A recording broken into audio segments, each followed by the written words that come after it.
समितीनं राज्य सरकारप्रमाणे आणि लोकांना भावनिक केलं. मला सांगा, आतापर्यंत कृती समिती ज्या वेळेस आंदोलन करत होती त्यावेळेस कुठेतरी बॅनर बनवायची, पोस्टर बनवायची, पण यावेळेस कृती समितीमध्ये दम नव्हता की आपल्या खरोखर मागण्या पुढे करायच्या आणि पुन्हा आंदोलन करायचं. त्यांनी आपल्या खरोखर मागण्या बाजूला ठेवल्या, पडद्याआड ठेवल्या, लोकांना कळू दिलं नाही शेवटपर्यंत आणि राज्य सरकारप्रमाणे मागत राहिले.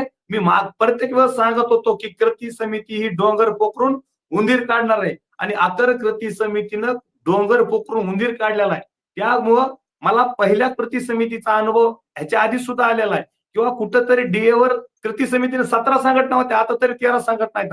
17 संघटना एकत्रित असताना डीएवर यांनी माघार घेतली आणि डीएवर माघार घेतलेली कामगारांना एकजूट करून माझ्यासारख्या माणसाला 42% पगारवाढ झाली मागच्या काळात. म्हणजे सर्वसामान्य माणसानं मिळून घेतलं ना.